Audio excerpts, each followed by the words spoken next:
Hi guys!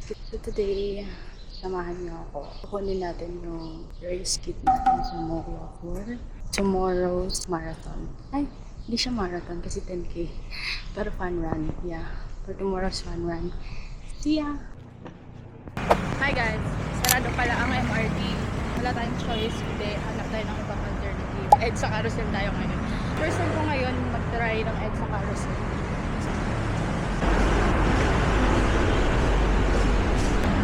Okay, pupunta na tayo.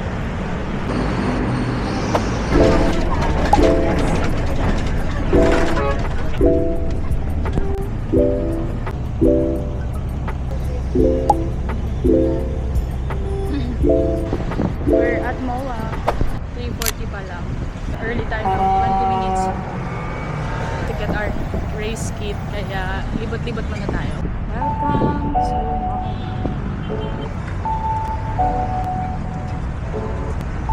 So right now, na-reveal ko na may masakit sa paa. Ito yung sinasabi natin, dapat nagpapahinga eh. Pero dapat kunin muna natin yung race kit natin din so tayo magpapahinga.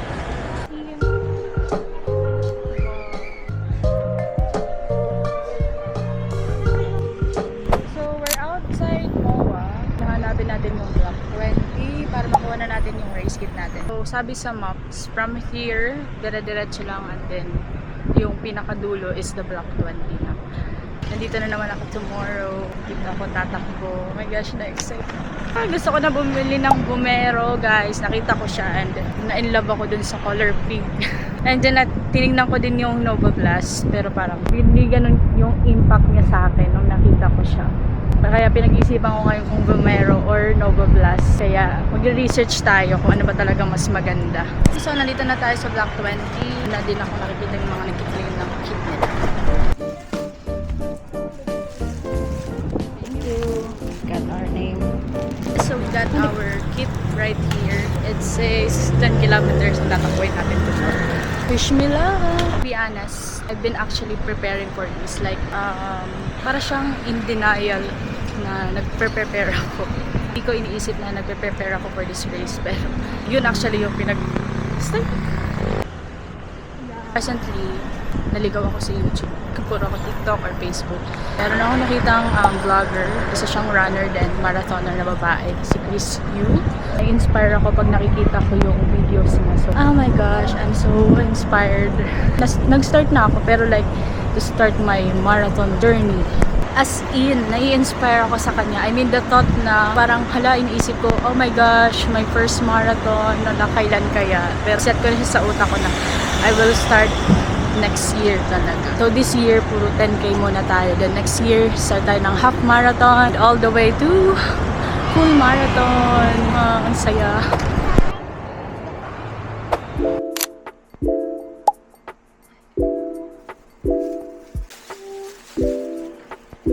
Tama.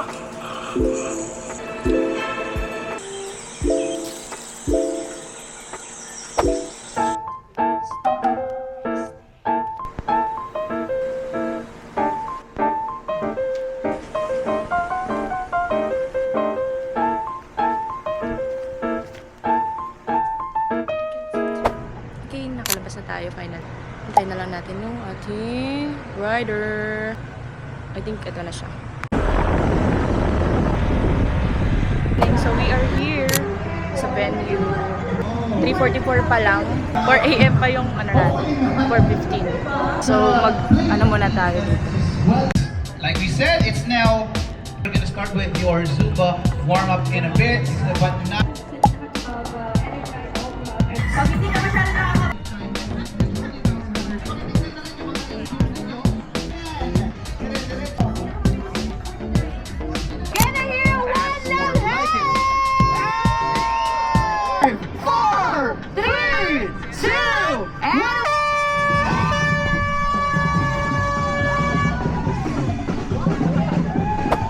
okay, so in my first to third kilometers, I checked my watch and then nakita ko na nasa 180 na yung heart rate ko.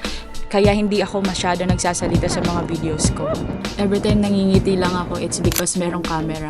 but actually I'm dying in the inside. Nung chinek ko yung watch ko, grabe yung pacing namin. It was like 3 to 4 minutes per kilometer and I've never run like that alone. And super ramdam ko talaga that time yung pressure, lalo na at kasama ko pa yung mga marshals. It was actually so hard for me to maintain that pace, pero tawid naman natin kahit papano. In my 8th kilometer, I think sumakit na yung tagiliran ko, so I wasn't able to keep up with the pace. But I'm so grateful and thankful doon sa second place kasi binabuntot niya talaga ako almost all throughout the race. It's actually like we were running together.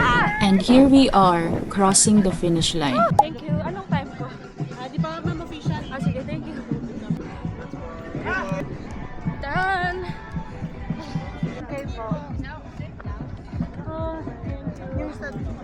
Andito sa... Patay-patay ngayon. Wala akong malalakas. Dami ngayon. Grabe! Dito muna ako.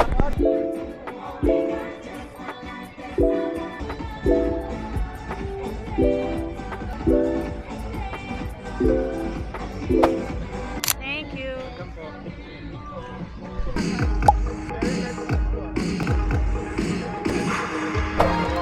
We're done! Thank you, Lord. Nakuha natin ang 3rd place! Patay talaga. Small po. Thank you. Yes, I'm back again, kuya. Tatlo tayong meron. Parating mo. Tatlong ganun. Thank you. Hi guys. So medyo maganda tayo today. Okay, punta muna tayo sa mga freebies. Ito naman yung tayo na bumukay. Ganda ko dito guys. Courtesy of our booth, ready to begin joining Olympus Challenge.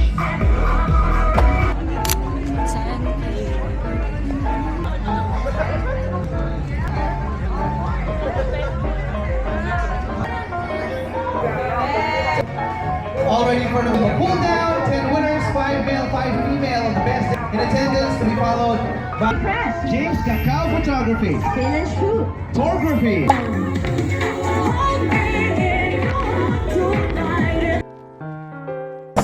Gutom na ako. Since the beginning of our gathering here today. Kasi talagang pantesan.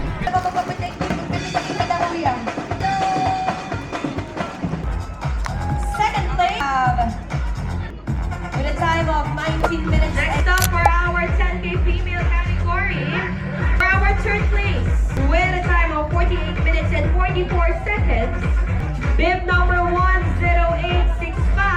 Congratulations, Arame Adora. Arame Andorra. Ooh. Congratulations, ma'am. Bernadette Sales, congratulations. New faces of the full new finishers. Right. Champion for the 10K female category with a gun time of 46 minutes and 34 seconds, and Jennifer Pagalion.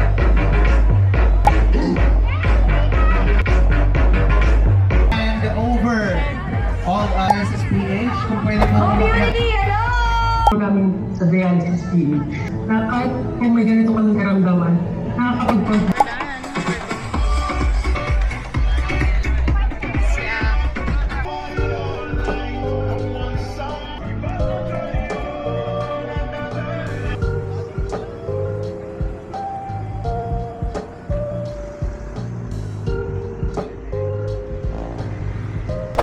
Finally, natapos din natin yung araw na to. Ay, grabe yung experience ko ngayon. Daming malalakas. Pero hindi tayo bumitaw. Thank God, nakuha ko pa din yung 3rd place kahit pa paano. Ang galing nung nagdala sa akin. As in, yung 2nd place. Hindi niya talaga ako iniwan. As in, sinamahan niya ako throughout the 10 kilometer. Nasa likod niya lang ako. Yung alam mo yung parang nahuhulog na ako pero doon pa din siya.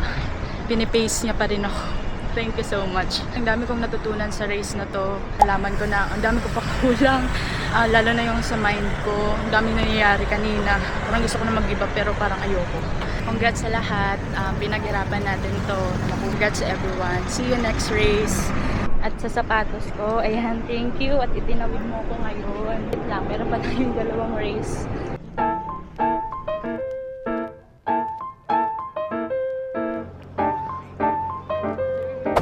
So guys, thank you for watching today's episode. I hope to see you in the next one. Thank you.